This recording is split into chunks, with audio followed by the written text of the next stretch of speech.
He does shows all over the city. Please welcome Bryan Fernando, ladies and gentlemen. Get up for Bryan. Come on, guys.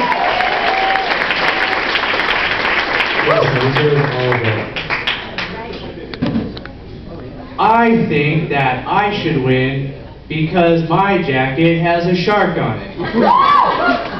And if you don't like that, then I don't think we should be friends. Thanks, one guy. Shark jacket designer guy. He's like, yeah, that's mine. I did that. I like to think that the first roller coaster designer was just a railroad engineer who had seizures. Like one day he was at the drawing board and he's like, what are we going to do today? Flat, flat, flat. Go through a mountain. Flat, flat. Oh, what's happening again?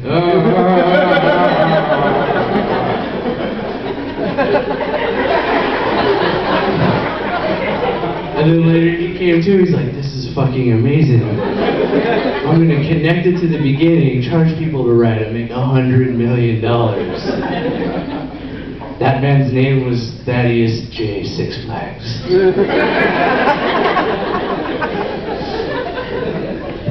Did you know that in America, 99% of gorilla attacks could have been prevented if you just don't go to the zoo and climb in the gorilla cage? Just fight that urge. It's surprisingly easy to do, because you never hear stories like, oh, poor Jeff, he was at Burgerville the other day, and the gorilla behind the counter just jumped over and just started beating the fuck out of him.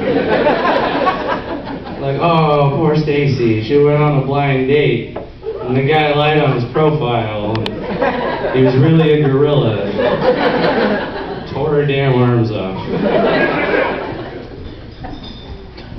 The other day, I went to the mall to buy a reversible jacket, but I forgot to look at the tag, and I accidentally bought an irreversible jacket, and now I can never take it back. Clearly, whoever said that the hardest job is being a mother has never gone through astronaut training. No one has ever accidentally become an astronaut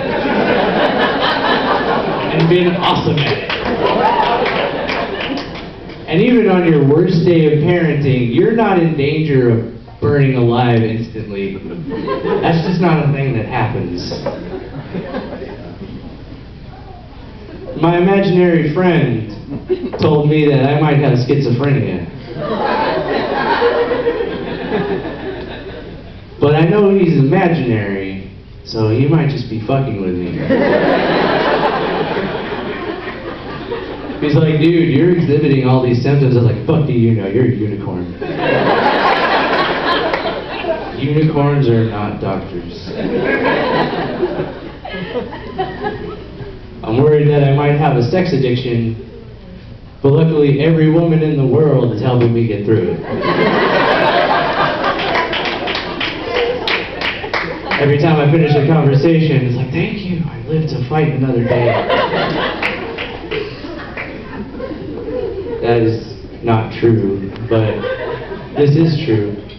When I was 15, 16, I had a book to help me get the ladies. It was called The Complete Idiot's Guide to Getting Girls. And every time that I would tell a girl about the book, she wouldn't like me anymore.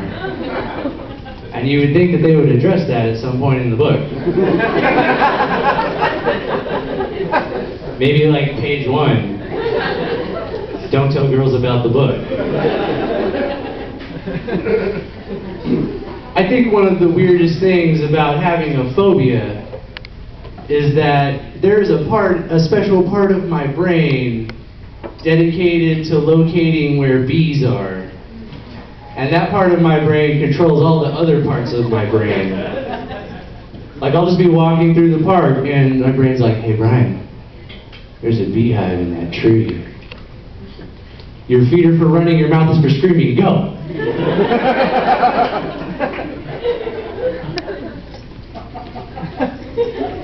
I'm I'm working on a comic book character.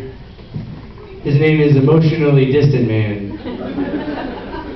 Right now I'm writing out his character profile, but I just can't get through to why he does what he does. I hope to figure it out one day. Guys, did you realize that somebody, somewhere, has probably gotten a blowjob from Bjork?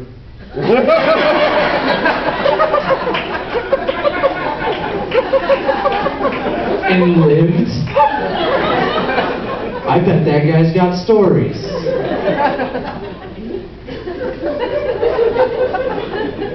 Alright, I'm gonna leave you with this one. I was talking to my dad on the phone the other day. I was like, Dad, I'm in the Portland's Funniest Person contest. And he was like, good job. You got a real job yet? And I was like, dude, it's the semifinals. And I'm freaking out. Semifinals. And he was like, Brian, calm down. Don't worry about it.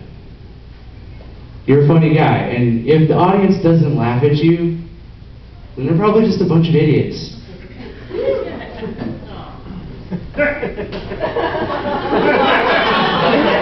I'm Bryan Fernando. Thank you. Good night.